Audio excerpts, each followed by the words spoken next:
大家好，端午将至，粽叶飘香。今天给大家分享一个粽子非常好吃又简单的做法，大家只要按照方法做，保证你包出来的粽子不夹生不漏米。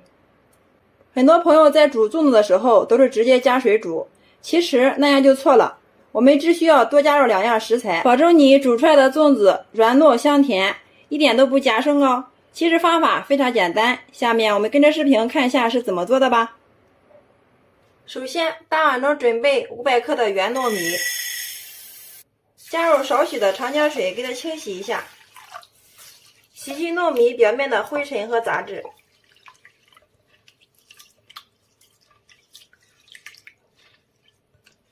稍微洗一下之后，我们把水给它控出不要。糯米洗干净、控干水分之后，再次向里面加入适量的清水，水的量没过糯米就可以了。稍微用手给它搅拌一下。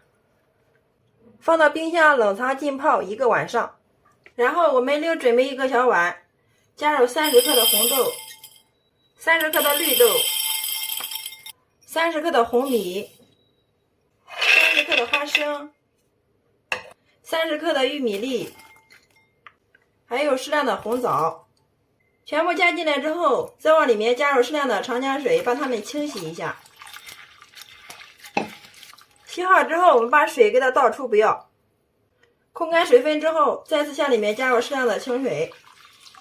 好了，像这样就可以了，也把它放到冰箱冷藏浸泡1个晚上。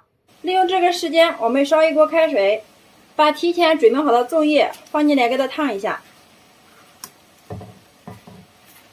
我们把粽叶放到开水里面给它烫一下，这样可以很好的去除粽叶表面的农药残留和脏东西，也能给粽叶进行一个消毒杀菌的好处。然后放在这里面再给它煮个2分钟。最主要的是这样可以增加粽叶的柔韧度，从而使我们包出来的粽子不容易漏米。好啦，2分钟之后关火，然后我们迅速给它捞出，再放到凉水里面给它过一下凉，这样可以保持粽叶的颜色翠绿不变。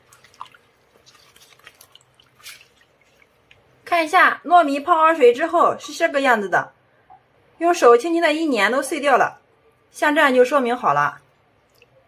接下来我们把泡糯米的水给它倒出不要，再把我们泡豆类的水也给它倒掉。全部倒出之后，把这2种食材混合到一块儿，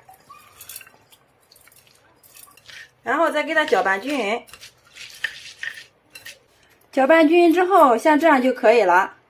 接下来我们开始包粽子，如果粽叶小的话就2片，大的话就1片就可以了。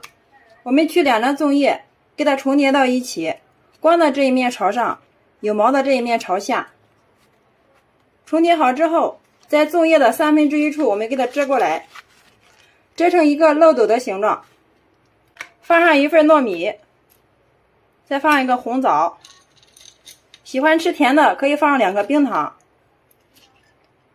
再放上糯米，放进来之后，用个勺子轻轻的给它压一下，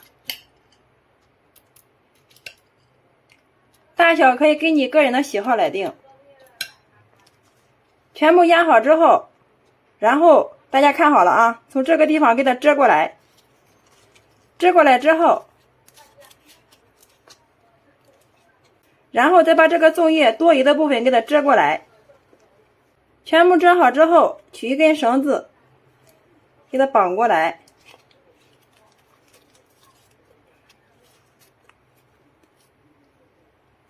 然后我们给它打个活结就可以了。好啦，像这样一个4角粽子就包好了。我们用这种方法包出来的粽子一点都不漏米。大家切记，在包粽子的时候，这个线千万不要给它缠得太紧，如果缠得太紧的话，做出来的粽子不够软糯，摸起来有点松松的，像这样就可以了。所有的粽子全部包好之后，我们给它放到一个大点的盆中。1斤糯米我们包了14个粽子，大家说划算吗？接下来我们准备一口砂锅或者是压力锅都可以的，把包好的粽子均匀的给它摆入锅底。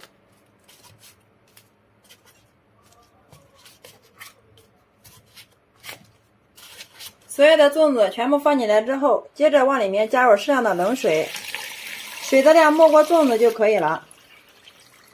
大家一定要记住，我们在煮粽子的时候，一定要冷水下锅给它煮呀。想要煮出来的粽子又香又糯还不加生，我们往里面加入2样最关键的食材，就是白醋，加入2克就可以了。然后再加入1克的食用碱，加入食用碱，这样可以使我们煮出来的粽子颜色更加的翠绿，吃起来又香又糯，而且一点也不加生哦。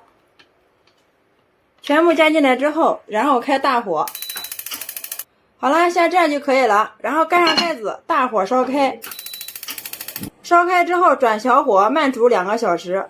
好了之后再焖半个小时，这样煮出来的粽子又香又糯。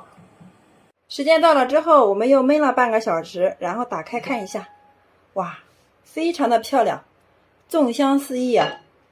大家看一下这个粽子，颜色非常的漂亮，翠绿翠绿的，一点也不漏米，个个都是非常的完整。哇，真的是太漂亮了，和买的一样。好了，像这样就可以了，我们给它盛出装盘，再均匀的给它摆入盘中，端上桌就可以给家人美美的享用了。好了，像这样我们的8宝粽子就制作完成了。拿一个大家看一下，我们的粽子包的非常的漂亮，一点也不漏米，每一个粽子都是非常的好。接下来我们打开来看一下里面，哇，一股浓浓的粽香味扑鼻而来呀！看一下，特别的漂亮。看一下这个糯米，非常的软糯，里面一点都不加生。哇，我的口水都流出来了，先来替大家尝一下。哇，真的是太好吃了，又软又糯又香甜呀，比外面买的还要好吃。关键是自己在家做的，干净卫生，安全零添加，非常的实惠。1斤的糯米我们做了14个粽子，做一次孩子都能吃过瘾。